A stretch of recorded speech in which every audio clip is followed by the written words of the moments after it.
अध्ययन करेंगे हम हमारे संविधान तथा राष्ट्रीय अंतर्राष्ट्रीय स्तर पर पर्यावरण संरक्षण के लिए क्या क्या कार्य किए गए। तो भारत में पर्यावरण संरक्षण की जो परंपरा है वो शुरू से चली आ रही है। यही कारण है कि यहाँ पर वृक्षों को देव कहा गया है या जल की पवित्रता पर ध्यान देने के लिए नदियों को माता की उपमा दी गई है। इसी के साथ हर घर में तुलसी के पौधे लगाना, नीम को घर के पास लगाना, पीपल के वृक्ष को काटना महापाप समझना, हवा को पवन देव की उपमा देना, पृथ्वी को माता तुल्य मानना, वसुधा को अपना कुटुंब बनाते हुए उसके संरक्षण की बात करना।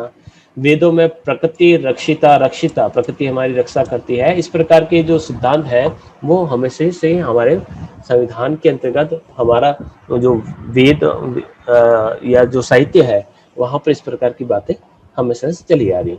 फिर भी जब जैसे जैसे हमने विकास किया, विकास की इस होड़ में कहीं न कहीं पर कमी देखी गई और इस कमी को दूर करने के लिए जो संविधान बना, तो संविधान के अंतर्गत भी इसी प्रकार की कई तथ्यों को लागू किया गया जिससे ये हो कि ज्यादा से ज्यादा पर्यावरण संरक्षण हो। तो आज अगर बात करें कि पर्यावरण के लिए क्या क्या प्रयास किए गए, तो मूलभूत जो भारतीय संविधान है उसके 42वें संविधान संशोधन से पूर्व एकमात्र अनुच्छेद जो 47 था जिसमें पर्यावरण के बारे में प्रावधान मिलता है।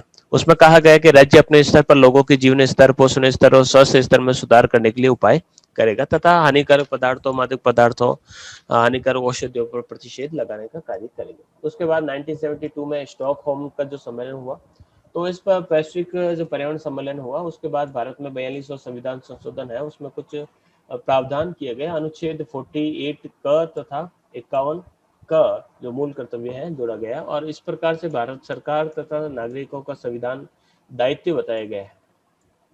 भारतीय संविधान का जो अनुच्छेद 48 का ये बताता है कि राज्य के देश के पर्यावरण के संरक्षण व उसके संवर्धन तथा वन्य जीवों की जो रक्षा हेतु प्रयास करेगा। इसी प्रकार से जो 51 क है उसमें भी ये बताया गया है कि भारत के प्रत्येक नागरिक का ये कर्तव्य होगा कि वह प्राकृतिक पर्यावरण की रक्षा करेगा, वन, झील, नदी तथा वन्य जीव की सुरक्षा करने का दायित्व करेगा, उसमें सुधार करेगा, संरक्षण करेगा, संवर्धन करने का प्रयास करेगा और सभी जीवों के प्रति करुणा का भाव रखेगा। इसके बाद 1968 में कीटनाशक अधिनियम आया, तो विभिन्न प्रकार के जो विषैले रसायन है उसके नुकसान और उससे जितने भी जो इकोलॉजिकल जो थ्रेट्स आ सकते हैं उस संबंध में ये अधिनियम पारित किया गया। 71 में इसे लागू किया गया और पशुओं को संभावित और मनुष्यों को संभावित खतरों से बचाने के लिए कीटनाशकों के आयात निर्यात, उत्पादन, ले जाने और वितरण को नियंत्रित करने की व्याख्या इसके अंतर्गत की गई। उसके बाद पहुंचते 1986 में 1986 में ये पर्यावरण संरक्षण अधिनियम पारित किया गया और जिसमें 1972 के जो स्टॉकहोम जो सम्मेलन हुआ था और जिसे संविधान के 253 में आधार बनाया गया और इस अधिनियम से संघ सरकार यानी केंद्र सरकार को पर्यावरण प्रदूषण को कम करने, रोकने तथा नियंत्रित करने व पर्यावरण संबंधी मानक तय करने के साथ साथ ही औद्योगिक इकाइयों के धुएं, प्रदूषक पदार्थों के बारे में मापदंड तय करने का निश्चय किया गया और औद्योगिक इकाइयों के स्थान पर पाबंदियां लगाने व अनेक प्रकार के अधिकार इसमें दिए गए। इसके बाद वायु प्रदूषण निरोधक नियंत्रण अधिनियम 1981 लागू किया गया और विभिन्न प्रकार के जो वाहन है, उद्योग है, बिजली घर है, उनको तय सीमा से अधिक शीशा, कार्बन कण या sulphur dioxide, carbon monoxide, nitrogen जैसे जो विषैले पदार्थ है उनको छोड़ने की अनुमति नहीं होगी, इस प्रकार का आशय स्थापित किया गया। उसके बाद जल प्रदूषण निरोधक जो कानून है 1974 में लागू किया गया और जल प्रदूषण को परिभाषित किया गया तथा इस प्रदूषण को रोकने के लिए केंद्र सरकार तथा राज्य सरकार को एजेंसियों के रूप में जल प्रदूषण बोर्ड बनाने की सिफारिश की गई और साथ ही साथ इस प्रकार के जो प्रदूषण करते हैं उन पर विभिन्न प्रकार के दंड की व्यवस्था की गई। इसके बाद वन्य जीव संरक्षण का अधिनियम 1972 आया और विभिन्न प्रकार की जो वन्य जीव जो प्रजातियां हैं जो लुप्त होने के कगार पर हैं उन्हें बचाने के लिए इस प्रकार से कानून बनाया गया। 1972 में अखिल भारतीय वन्य जीव संरक्षण कार्यक्रम अधिनियम पारित किया गया। इसके तहत विभिन्न प्रकार के पशु पार्क, पशु विहार और नेशनल जो पार्क है उसकी स्थापना की गई। टाइगर प्रोजेक्ट जो है वो भी चलाया गया और इसके अलावा चीता, बंदर, भेड़िया, लोमड़ी, शेर, जंगली कुत्तों को संरक्षण के दायरे के अंदर लाया गया। 2002 में इसमें कुछ चेंजेस किए गए और इसको काफी ज्यादा सख्त बनाया गया। इसके बाद 1972 के बाद 1980 में एक कानून लाया गया और इसमें वन विनाश को रोकने के लिए प्रावधान किए गए, यानी केंद्र सरकार की अनुमति के बगैर भी वनों को रिजर्व नहीं किया जा सकता, इस आशय की व्याख्या की गई। तो किसी भी अनारक्षित जो वन क्षेत्र है उसको आरक्षित वन क्षेत्र किया जा सकता है, वही केंद्र सरकार की अग्रिम इजाजत के बगैर वन भूमि का उपयोग गैर वन की कार्यक्रम में नहीं किया जा सकता। तो इस प्रकार से वनों को बचाने के लिए ये 1980 है उसमें वन संरक्षण अधिनियम पारित किया गया। उसके बाद जो आगे बढ़ते हैं, जैव विविधता अधिनियम सन 2000 में लाया गया और इसके तहत जैव विविधता के संरक्षण से संबंधित मामले और सतत उपयोग व जैविक संसाधनों के निष्पक्ष व समान भागीदारी संबंधी मामलों से निपटने की योग्यता प्रदान की गई।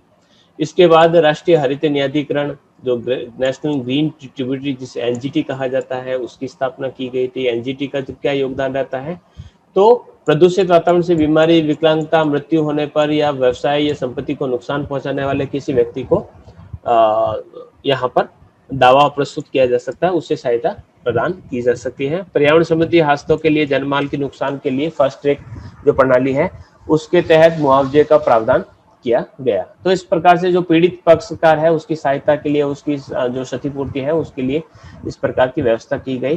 5 जो ब्रांचेज वाले इस प्रकार का जो ट्रिब्यूटरी है, तो उसके अंदर जो ट्रिब्यूनल है उसके तहत अधिकतम 20 जो पर्यावरण जो विशेषज्ञ है या 20 न्यायाधीशों को रखे जाने का प्रावधान, यानी न केवल देश का कोई नागरिक बल्कि कोई भी संस्था पर्यावरण से संबंधित मामला जो है इसमें दाखिल कर सकती है। तो इस प्रकार से पर्यावरण को बचाने के लिए इसमें योगदान दिया गया है। तो इस प्रकार से ये जो एनजीटी है उसकी स्थापना की गई थी। इसे हरित न्यायालय भी कहा जाता है या हरित बेंच भी कहा जा सकता है। उसके बाद में पर्यावरण संबंधी जो कानून है जो कह सकते हैं काफी कमी है। कमी क्या है कि इस प्रकार के कानून बना देते हैं तो काफी विवाद उठते हैं, क्योंकि इसमें ग्रामीणों को मवेशी चराने के अधिकार चले जाते हैं, तो मानवीय पक्ष पर ध्यान नहीं दिया गया। इसके अलावा पेड़ और पशुओं को बचाने वाले ये इस प्रकार के कानून है वहां पर लोगों की उपेक्षा की गई। दिसंबर 98 में संसद द्वारा पारित जो वन नीति थी उसमें कई गलतियों को सबक लेकर जन केंद्रित दृष्टिकोण अपनाने का प्रयास किया गया। इसके परिणामों को अभी तक इसका आकलन नहीं किया गया। इसके अलावा जो साइलेंट वैली है, दून घाटी है, दिल्ली जैसे रिसाव कांड के मामलों ने समाचार पत्रों के माध्यम से जनता का ध्यान काफी आकर्षित किया।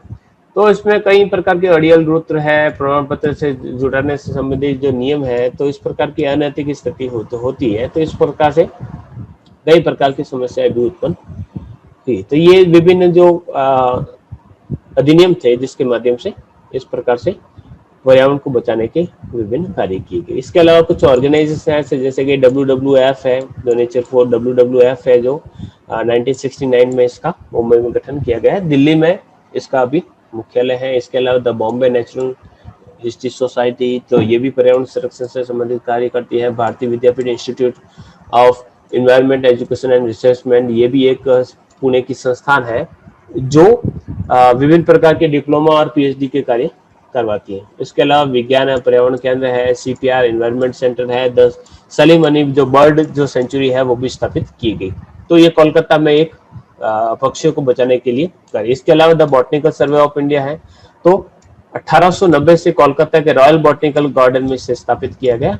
1939 से ये बंद रही, 1954 में इसे वापस दोबारा स्टार्ट किया गया। इसके अलावा एक संस्था है कल्पवृक्ष, जो 2003 से पुणे के जो महाराष्ट्र में है वहां से इस प्रकार से कार्य और विभिन्न प्रकार की पुस्तिकाएं ये चलाता है। इसके अलावा the world life institute of India, the world life institute of India जो है 1982 में देहरादून में स्थापित किया गया, और ये भी जो है अनुसंधान और प्रशिक्षण दोनों प्रकार के कार्य करता है। इसके अलावा Uttarakhand Seva Nidhi, the Madras crocodile bank, zoological survey of India, ये वो संस्था है जो वनों और विभिन्न प्रकार के वन्य जीवों को बचाने के लिए हमेशा से कार्यरत रही है। इसके अलावा कीटनाशक प्रतिपादन तकनीक IPFT को जो है वो भी है, हिमनद प्राधिकरण, ओजोन प्रकोष्ठ, राष्ट्रीय नदी संरक्षण, ये सारी जो संस्था है ये कार्य करती है। इसके अलावा ये CPCB जो है, केंद्रीय प्रदूषण नियंत्रण बोर्ड, ये विभिन्न प्रकार के जो उद्योग है उनसे निकलने वाली